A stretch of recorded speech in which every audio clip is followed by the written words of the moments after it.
Sally Field ruled Hollywood for decades. She was sharp, talented, and unstoppable. But while her career soared, her love life was anything but simple. In her prime she had no shortage of men chasing her. Still, 5 of them did more than just pass through. They got under her skin, stayed in her head and never fully let go. Now at 78, Sally's pulling back the curtain on the men she couldn't forget no matter how hard she tried. Turbulent childhood.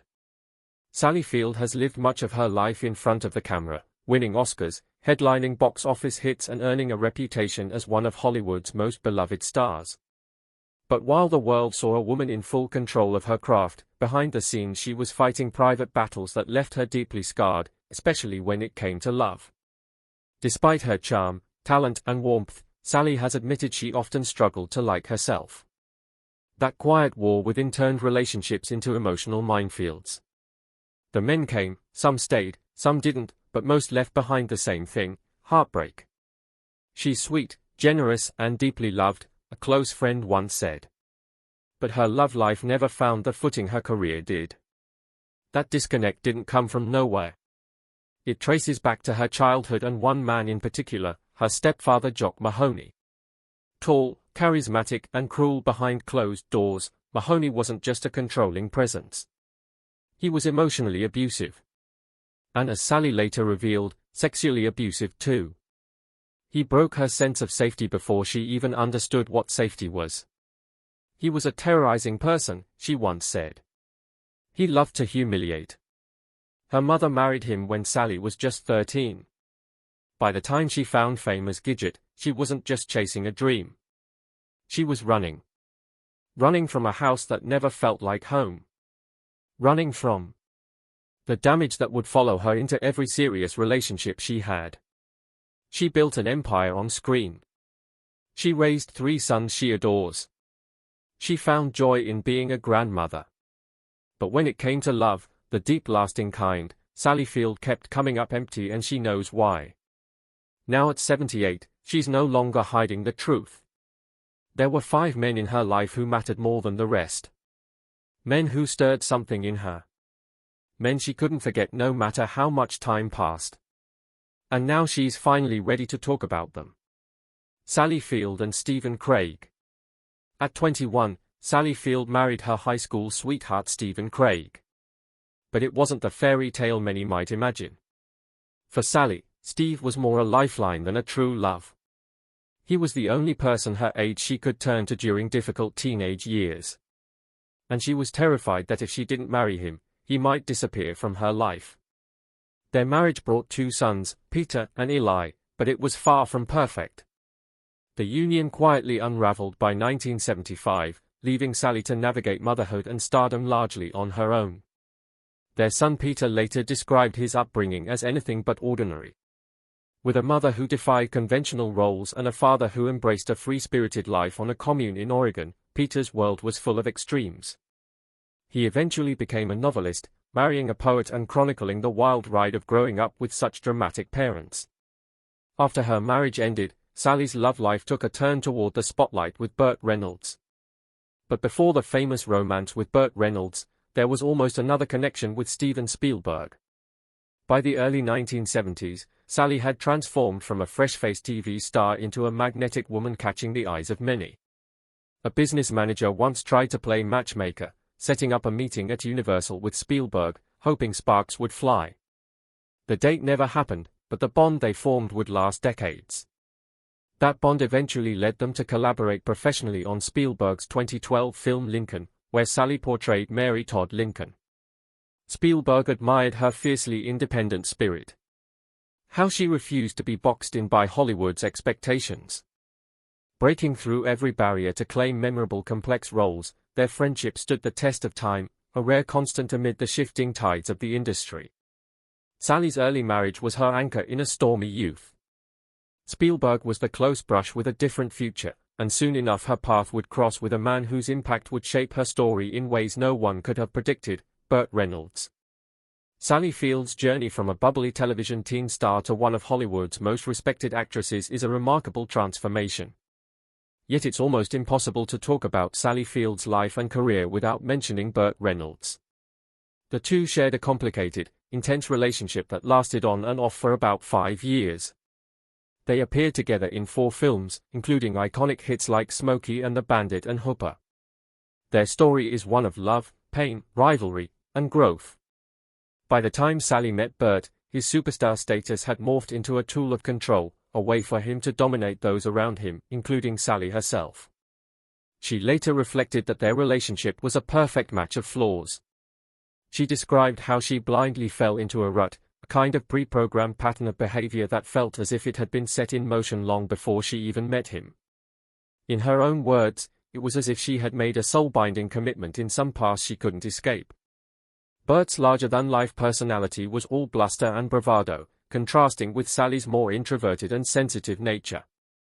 Sally still carried emotional scars from her past, and being a young single mother, she couldn't be there for Burt 24/7, which added tension to their relationship.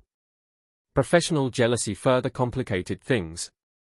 Burt was America's top box office draw, celebrated for his charisma and charm in action-packed roles that filled theaters with popcorn-loving crowds. Meanwhile, Sally was winning critical acclaim and awards, including her first Best Actress Oscar in 1979 for Norma Ray. A close friend later revealed that Burt was, frankly, jealous of Sally's success. He resented that Hollywood viewed him primarily as an action star, while Sally was recognized as the serious actress in their relationship. Despite the jealousy and the rough patches, Burt proposed to Sally. However, she struggled to reconcile the competing demands of her career and motherhood with the idea of becoming a wife again. The pressures of Hollywood and her own emotional baggage made the prospect overwhelming. Years later, in 2015, Burt would tell Vanity Fair that Sally was the love of his life. Sally, in turn, admitted during a Good Morning America interview with Diane Sawyer that she was always flattered by his words. Acknowledged that Burt was a complicated man, their relationship was layered, fraught with contradictions, a mix of deep affection and painful challenges. In interviews with the New York Times, Sally described their romance as confusing and complicated, full of love and care but also hurt and turmoil. She recounted how Burt didn't want her to attend the 1977 Emmy Awards where she famously won for her role in Sybil. This was just one example of the control and emotional push and pull that marked their relationship.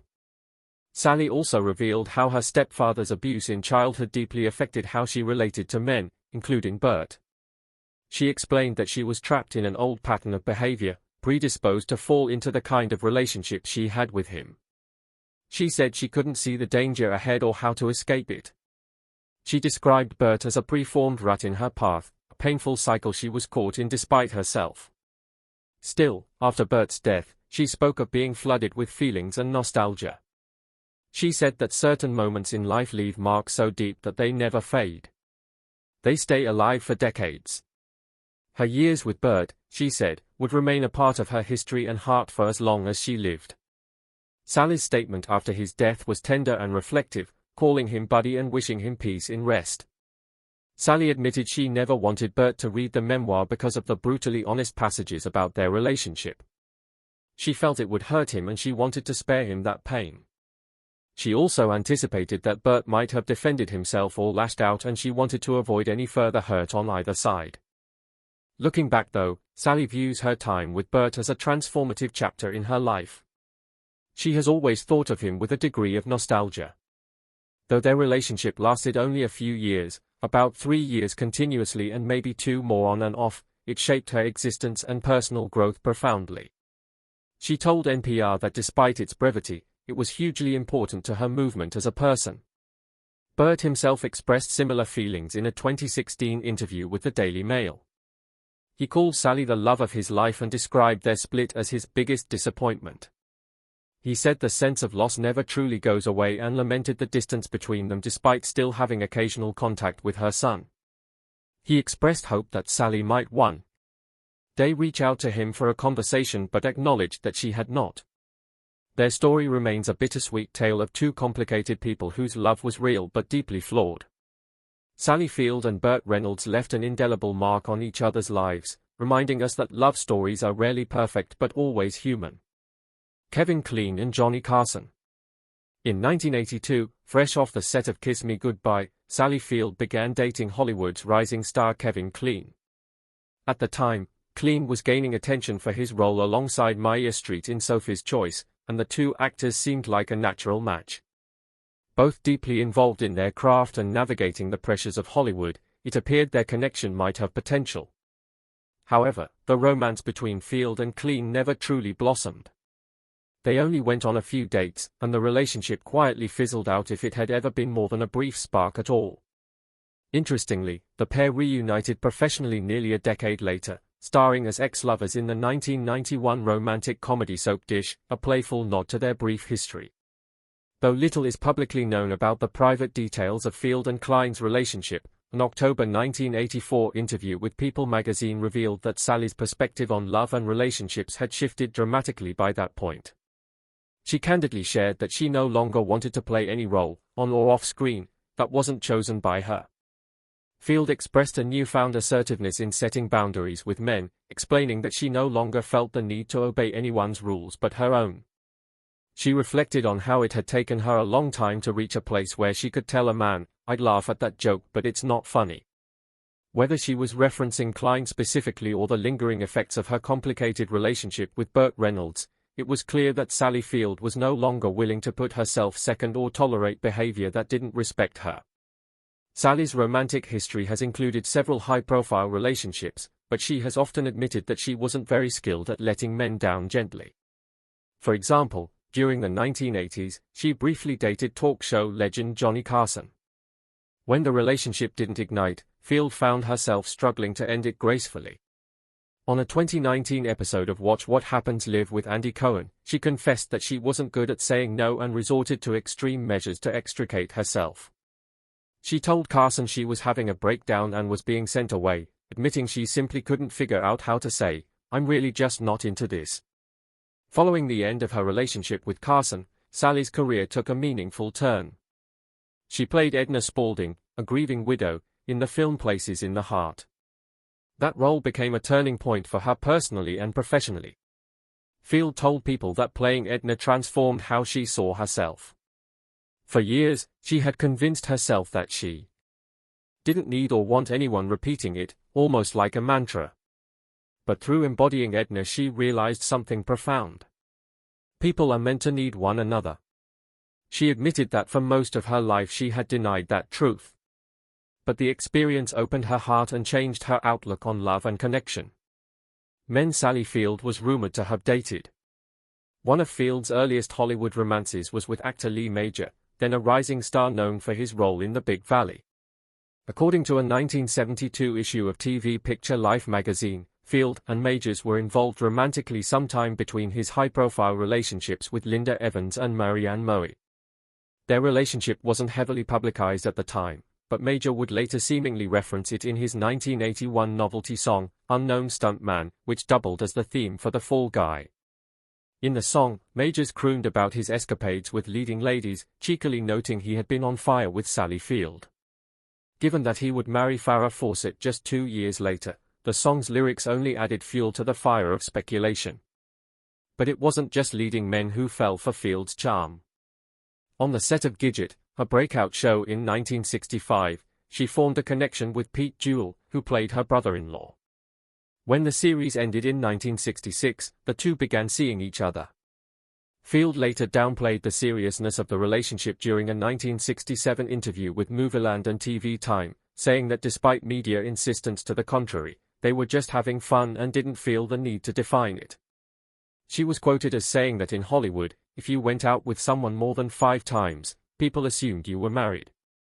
She added that she and Pete simply rose above the gossip because they genuinely enjoyed each other's company. Tragically, that carefree romance was cut short when Jewell died by suicide on December 31, 1971. Field spoke emotionally about him decades later in a 2007 video interview, saying she had loved him deeply and still mourned his loss. She described Jewell as talented and tender, but also frustrating in the way he often treated her like a younger sister, something she admitted left her conflicted and heartbroken. As her career ascended into the late 1960s, Field took on the starring role in The Flying Nun and briefly dated Davy Jones of the Monks, one of the biggest pop culture icons of the time. Their relationship wasn't exclusive, but it generated plenty of fan interest. In a 1968 interview with Monkey's Spectacular, Field recalled first meeting Jones at a pageant where he crowned the winner. She described him as neat and shared that they bonded over a shared sense of humor and a mutual love of silliness. But that light-hearted chemistry had darker undertones. In her 2018 memoir In Pieces, Field revealed that her time around Jones and the Monks wasn't entirely safe. She recounted a troubling incident where members of the band allegedly made sexually inappropriate jokes toward her on the set of The Flying Nun and at one point cornered her in her trailer until a crew member intervened. These revelations cast a sobering shadow on what once appeared to be an innocent Hollywood fling. In 1968, during her run as Sister Bertrell, Field began a more serious relationship with Grammy-winning songwriter Jimmy Webb, known for penning hits like Wichita Lineman. But their time together would later be remembered less for romance and more for a disturbing encounter that Field described in Pieces. She wrote about an incident where, after smoking marijuana, she woke up to Webb grinding away to another melody on top of her. Field made it clear that she didn't believe Webb had malicious intent and attributed his behavior to being heavily under the influence. Webb responded publicly to the claim in a 2018 email to the New York Times. He said that he and Field were both young, successful, and living a typical swinging 60s lifestyle. He said they had smoked pot, had sexual intercourse, and shared many memories. He emphasized his respect for Field, saying that he didn't include her in his own memoir because he didn't want to tarnish her wholesome image. From the outside, it looked like Field's love life was charmed, full of star-studded affairs and magazine-worthy romances. But in reality, it was often complicated, painful, and at times unsafe. By the time she married Alan Griezmann in the 1980s, after her famous but turbulent relationship with Burt Reynolds, it seemed like she had found stability. Their relationship moved quickly, with the two marrying less than a year after they began dating.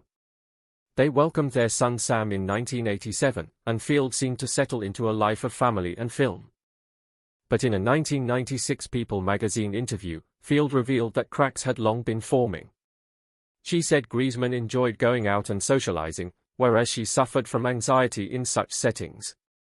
She described the relationship as increasingly tense and unhappy, adding that instead of appreciating each other, they began focusing on their flaws.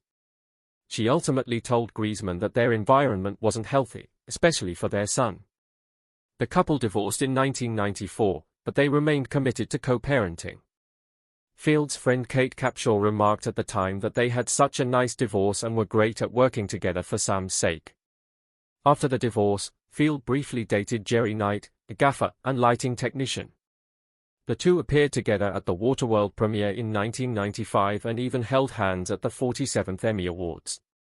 But that romance too fizzled out quietly, and by the end of the 90s, Field had largely stepped away from dating altogether Alan G. Mann.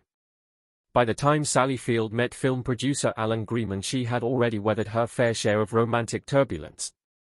Her high-profile on-and-off relationship with Burt Reynolds had come to a definitive end and she'd been divorced from her first husband Steve Craig for nearly a decade. So when she crossed paths with G-Man at a Los Angeles restaurant, love wasn't exactly in the air, not yet anyway. It would take a full year and a half before they began dating. But when they finally did, things moved quickly. Sparks flew and the couple tied the knot in 1984, less than a year after their relationship officially began. 3 years later they welcomed their son Sam into the world.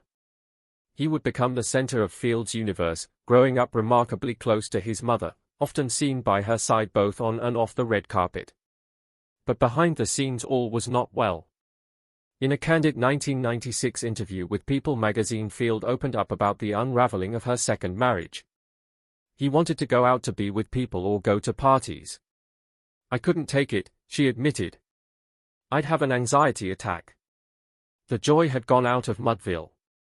Rather than appreciating each other's strengths, the couple began zeroing in on what drove them apart. Field, who had always leaned into her introverted nature, found the social demands of her husband's world increasingly unbearable. I didn't want to live in a household that was tense and unhappy, she explained. Eventually she made the difficult decision to walk away for her own peace of mind and for the well-being of their young son. Their divorce was finalized in 1994, but unlike so many Hollywood splits, theirs was shockingly civil. They remain dedicated co-parents with mutual friends, even commending their mature dynamic. "They have such a nice divorce," said Field's close friend Kate Capshaw, wife of Steven Spielberg. "They are great at co-parenting." But if Field thought she'd close the chapter on love after that heartbreak, fate had other plans. Briefly in 1995, just 1 year after her divorce, Field was riding a new career high.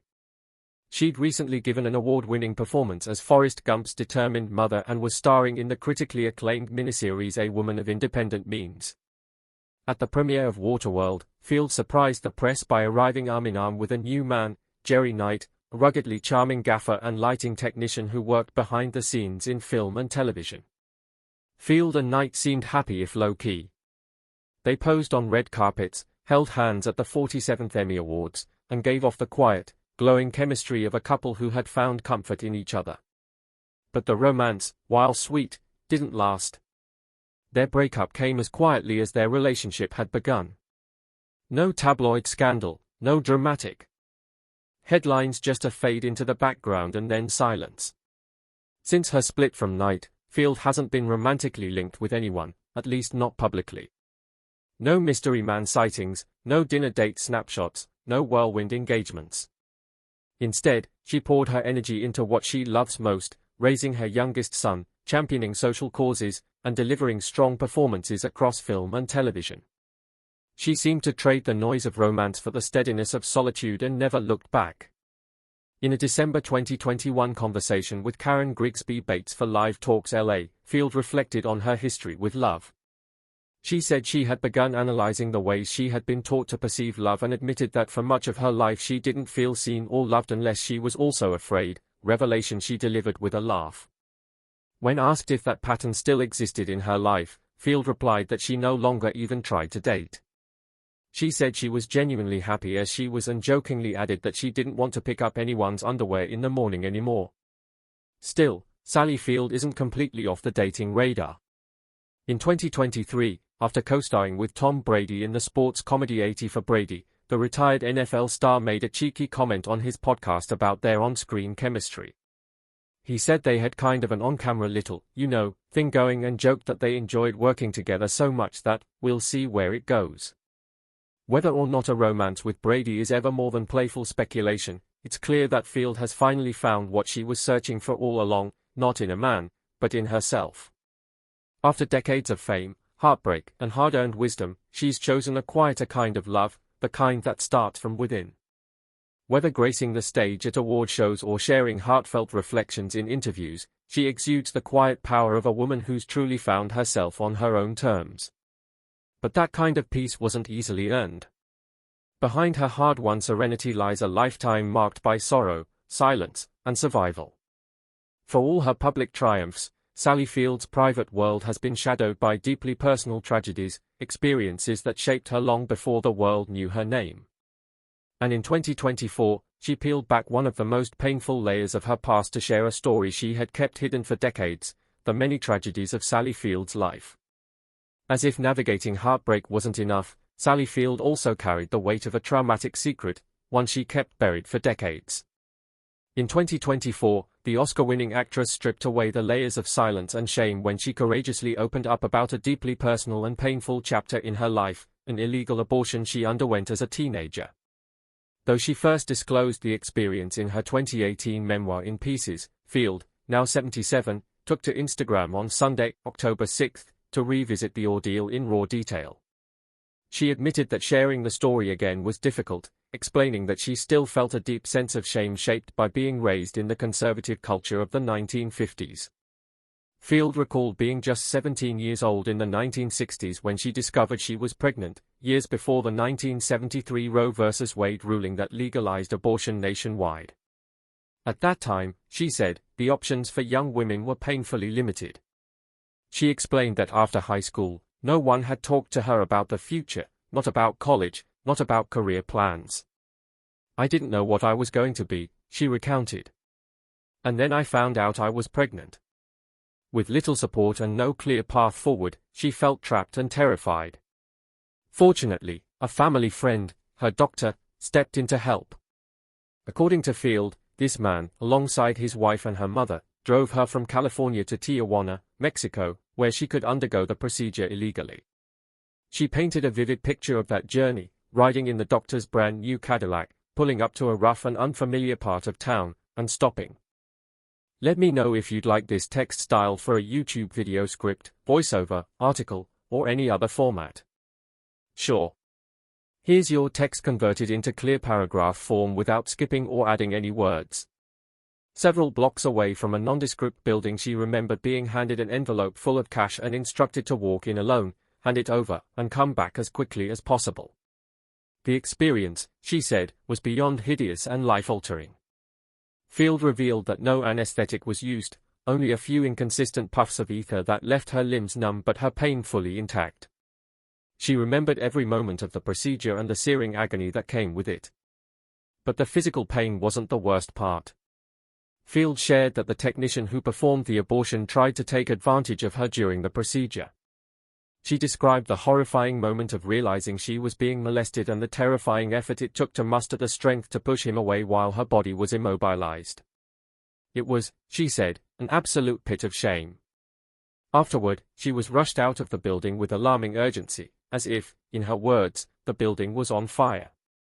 Despite the trauma, Field expressed immense gratitude toward the family doctor who risked his career to help her. She described his actions as both generous and brave, knowing full well that he could have lost his license if anyone had found out. Remarkably, only a few months later, Field's life took a sharp turn.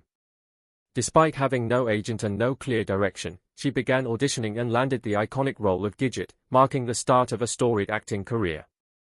Reflecting on that twist of fate, she called it something glorious outside of ourselves, suggesting that even in her darkest moment, life had not yet finished with her.